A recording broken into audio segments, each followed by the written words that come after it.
എപ്പോഴെങ്കിലുമൊക്കെ സിനിമ കണ്ടിട്ട് ഇതൊക്കെ ഒരു മനുഷ്യൻ എങ്ങനെ ചിന്തിച്ചു എന്ന് നമ്മളെ കൊണ്ട് ചിന്തിപ്പിക്കുന്ന സിനിമകൾ ഭയങ്കര കുറവായിരിക്കും അല്ലേ? അങ്ങനെയുള്ള കുറച്ചു പേരിൽ ഒരാളാണ് സ്റ്റാൻലി കുബ്രിക്. കഴിഞ്ഞ സിനിമയുടെ വീഡിയോയിൽ നമ്മൾ സ്റ്റാൻലി കുബ്രിക്കിനെ കുറിച്ചും ഐസ് വൈറ്റ് ഷട്ടിനെ കുറിച്ചും പറഞ്ഞായിരുന്നല്ലേ? ഇനി സ്റ്റാൻലി കുബ്രിക്കിനെ കുറിച്ച് കുറച്ച് നോക്കിയാലോ? Welcome to Skinima. Let's go.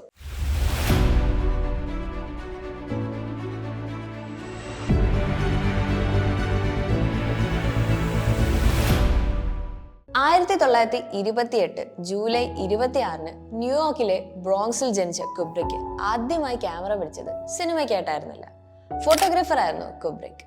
ചെറുപ്പത്തിൽ തന്നെ അദ്ദേഹത്തിന് ചെസ്സും ഫോട്ടോഗ്രാഫിയും ആയിരുന്നു ഏറ്റവും വലിയ ഇഷ്ടം.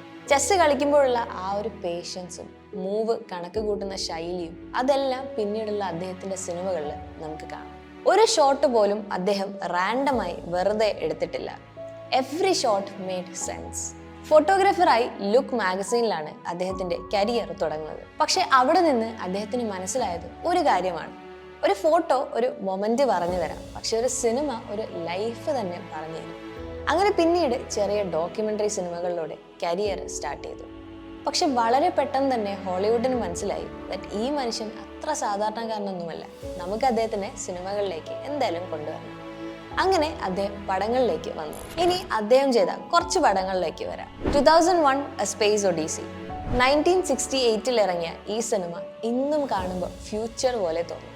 ആർട്ടിഫിഷ്യൽ ഇന്റലിജൻസ്, മനുഷ്യരുടെ എവല്യൂഷൻ, സ്പേസ് എക്സ്പ്ലോറേഷൻ, ഇന്നും നമ്മൾ ഡിബേറ്റ് ചെയ്യുന്ന കാര്യങ്ങൾ കുബ്രിക്ക് അന്ന് തന്നെ പറഞ്ഞിരുന്നു.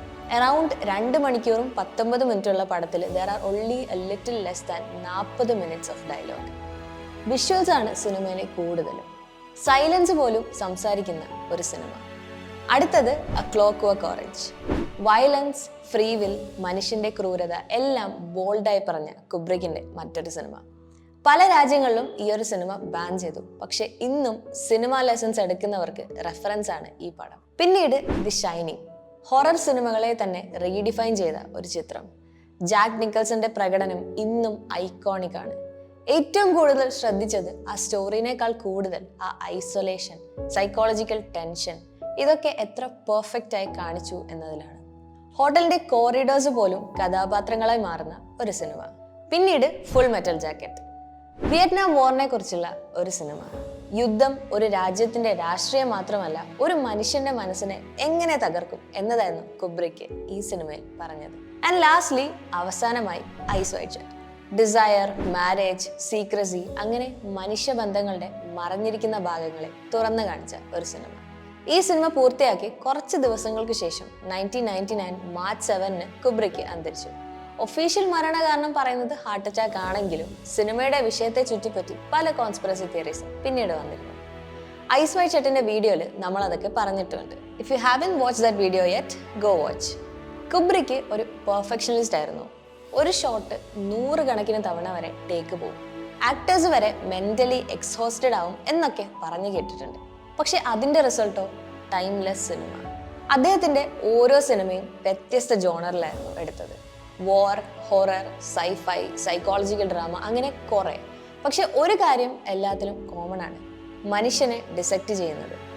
കുബ്രിക്ക് ഒരിക്കൽ പറഞ്ഞിട്ടുണ്ട്, film is or should be more like music than a fiction. അത് കേട്ടാൽ തന്നെ മനസ്സിലാവും അദ്ദേഹത്തിന് സിനിമ വെറും ഒരു കഥയല്ല, it's more like an emotion. ഇന്ന് പല സംവിധായകരും അദ്ദേഹത്തെ ഇൻസ്പിറേഷനായി കാണുന്നുണ്ട്. പക്ഷെ ഓണസ്റ്റ്ലി പറഞ്ഞു കഴിഞ്ഞാൽ Kubrick influenced cinema more than cinema influenced him. സിനിമകളിൽ അദ്ദേഹം നമ്മളെ ഒരുപാട് ചിന്തിപ്പിച്ചു. ഒരൊറ്റ ഷോട്ട് പോലും എങ്ങനെ പവർഫുൾ ആയിരിക്കണം എന്ന് കാണിച്ചു. അതാണ് സ്റ്റാൻലി കുബ്രിക് എന്ന ലെഗസി. അപ്പോൾ അത്രേ ഉള്ളൂ. So if you like this video, do like, share and subscribe to സ്കിനിമ.